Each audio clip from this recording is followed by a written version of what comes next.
Okay, there we go. This semester, I've been taking an Introduction to African Studies class, and honestly, it has completely changed how I see history. Before this class, I thought I already understood American history pretty well. But once I started learning stories and perspectives that were never included in my past classes, I realized how much had been left out. It made me think if I hadn't taken this class, I would have never known those perspectives at all. And that made me question what happens when schools decide certain materials shouldn't be taught. Think about some of the things that are rarely taught in standard history classes. Most students never learn about the Tulsa Race Massacre of 1921, where a thriving Black neighborhood known as Black Wall Street was destroyed in one of the deadliest acts of racial violence in American history. Many students go through all of K through 12 without ever hearing the name Ida B. Wells, a journalist and activist who risked her life to expose the brutal reality of lynching in America. These are not minor footnotes. These are major parts of this country's story. And yet, for many students, they simply don't exist because they were never in the curriculum. I am here today to urge the school board not to ban the 1619 project from our schools. First, I will explain how banning materials limits students' understandings of history.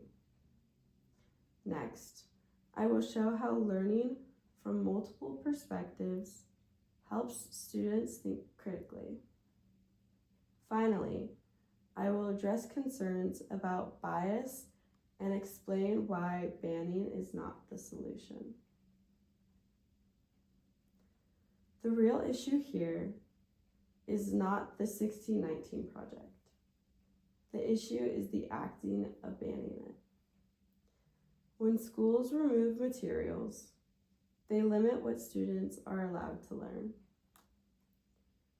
Education should not be about avoiding uncomfortable topics. It should be about understanding reality, even when it's complicated. From my own experience, the classes where I've learned the most, like my African Study class, are the ones that include different perspectives. When we only hear one version of history, we don't get the full picture. According to the National Council for the Social Studies, effective education includes inquiry, discussion, and exposure to diverse perspectives. If we start banning materials, we go directly against the idea and limit students' ability to think deeply. Instead of banning the 1619 project, it should be included as a part of a broader, more balanced curriculum. This doesn't mean replacing traditional history. It means expanding it. The 1619 project, created by Nicole Hannah-Jones, focuses on how slavery and its legacy have shaped the United States. These are topics that are often not fully covered in standard textbooks. Also, the Declaration of Independence emphasizes the importance of informed citizens. We cannot expect students to be informed if we limit what they're allowed to learn. Allowing students to engage with multiple perspectives encourage discussion, curiosity, and critical thinking skills that are essential not just in school, but in life.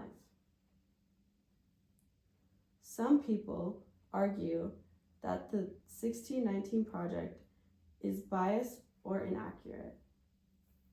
They believe it focuses too much on negative parts of American history, and they may make students feel uncomfortable or even divided. But banning it is not the solution. No historical source is completely perfect or free from bias. That's why students should be exposed to multiple perspectives, not fewer.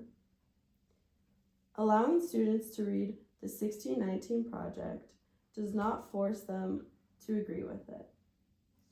It gives them the opportunity to question it, compare it with other sources, and form their own opinions.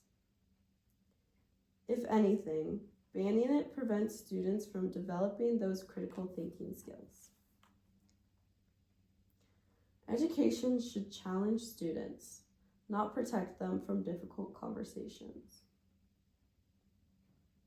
When I think about my African study class, it stands out because it pushed me to think differently and ask deeper questions. That's what education should do.